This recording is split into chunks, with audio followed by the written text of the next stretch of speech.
Shalom, apa kabar? Semua baik tentunya. Saya berharap Anda dalam keadaan yang luar biasa, diberkati Tuhan dalam kondisi apapun. Saya percaya Tuhan selalu menyertai Anda. Bersama saya Leonardo Syamsuri dalam acara Today's Message. Para pemirsa dimanapun Anda sedang berada, saya percaya Anda selalu ada dalam perlindungan dan lawatan Tuhan, dan berkat Tuhan menyertai Anda. Amin, puji Tuhan. Kali ini saya akan berbicara satu topik mengenai manusia sebab.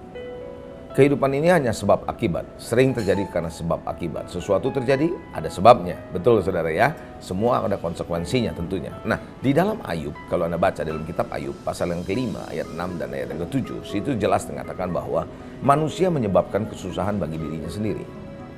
Ya, saudara, bencana bukan dari debu katanya, kesusahan bukan dari tanah. Jadi jangan suka menyalahkan orang lain, jangan suka menyalahkan kondisi, keadaan, yang membuat kita pada akhirnya menjadi manusia sebab. Ketika kita menjadi manusia akibat. Ketika kita menjadi manusia akibat, maka kita melihat bahwa kita tidak punya tanggung jawab.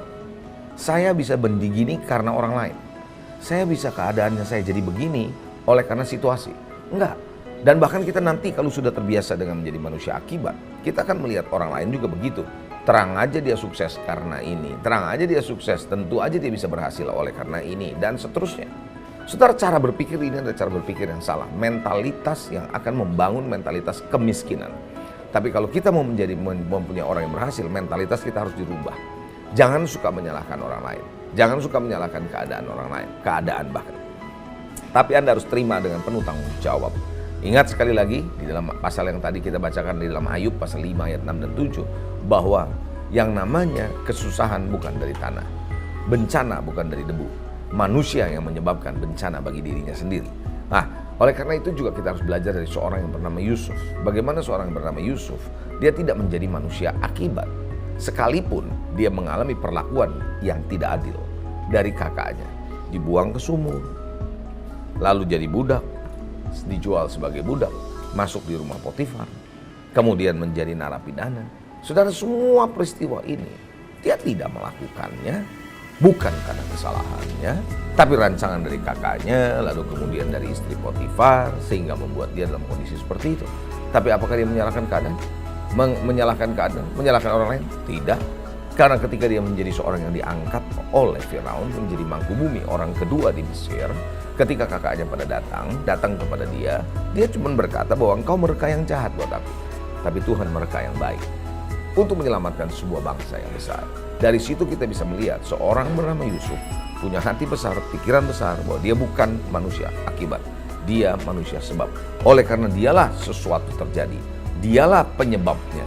Jadi sesuatu yang baik disebabkan oleh dia. Sesuatu yang berubah, sesuatu yang menjadi lebih maju oleh karena dia. Dia belajar untuk menjadi manusia sebab, bukan menjadi manusia akibat.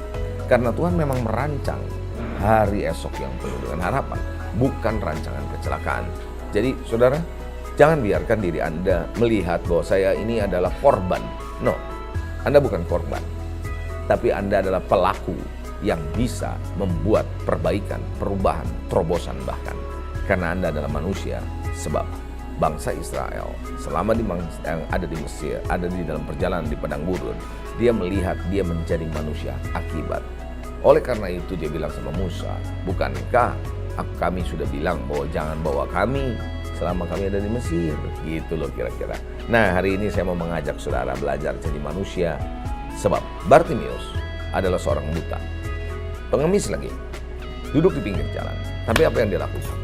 Dia tidak melihat bahwa nasib yang membuat dia begini, orang tuanya. Enggak, dia nggak salahkan. Bukankah ada suatu peristiwa seorang anak yang lahirnya buta?